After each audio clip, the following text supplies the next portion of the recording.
ಲಕ್ಷ್ಮೀದೇವಿ ಮನೆಯಲ್ಲಿ ನೆಲೆಸಲು ಮನೆಯ ಮಹಿಳೆಯರು ಮಾಡಬೇಕಾದ ಕೆಲಸಗಳು. 1. ಮಹಿಳೆಯರು ಯಾವಾಗಲೂ ಮನೆಯಲ್ಲಿ ನಗುಮುಖದಿಂದ ಇರಬೇಕು.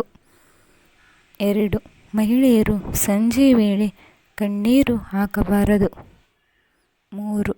ಮಹಿಳೆಯರು ಹರಿದ ಬಟ್ಟೆಗಳನ್ನು ಧರಿಸಬಾರದು. 4. ಮಹಿಳೆಯರು ಸೂರ್ಯೋದಯಕ್ಕೆ ಮೊದಲೇ ಎದ್ದೇಳಬೇಕು. ಬೇಗ ಎದ್ದು ಬಾಗಿಲನ್ನು ಶುದ್ಧಗೊಳಿಸಿ ರಂಗೋಲಿಯನ್ನು ಹಾಕಬೇಕು. 5.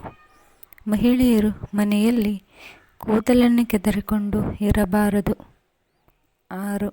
ಮಹಿಳೆಯರು ಯಾವಾಗಲೂ ಹಣೆಗೆ ಕುಂಕುಮ ಮತ್ತು ಕೈಗೆ ಬಳೆಗಳನ್ನು ಧರಿಸಬೇಕು. 7. ಮಹಿಳೆಯರಿಗೆ ಗೌರವ ನೀಡಬೇಕು ಮತ್ತು ಒಳ್ಳೆಯ ಗುಣಗಳನ್ನು ಮಹಿಳೆಯರು ಹೊಂದಿರಬೇಕು. 8.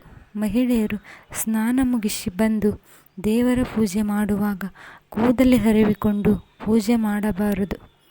9. ಮಹಿಳೆಯರು ಯಾವಾಗಲೂ ಜಗಳ ಮಾಡಬಾರದು. 10. ಮಹಿಳೆಯರು ಯಾವಾಗಲೂ ಮನೆಯನ್ನು ಸ್ವಚ್ಛವಾಗಿ ಇಟ್ಟುಕೊಂಡಿರಬೇಕು. ಹೀಗೆ ಮಾಡುವುದರಿಂದ ಮನೆಯಲ್ಲಿ ಹಣಕಾಸಿನ ಸಮಸ್ಯೆ ಬರುವುದಿಲ್ಲ. ಮನೆಯಲ್ಲಿ ಎಲ್ಲರೂ ಚೆನ್ನಾಗಿ ಇರುತ್ತಾರೆ.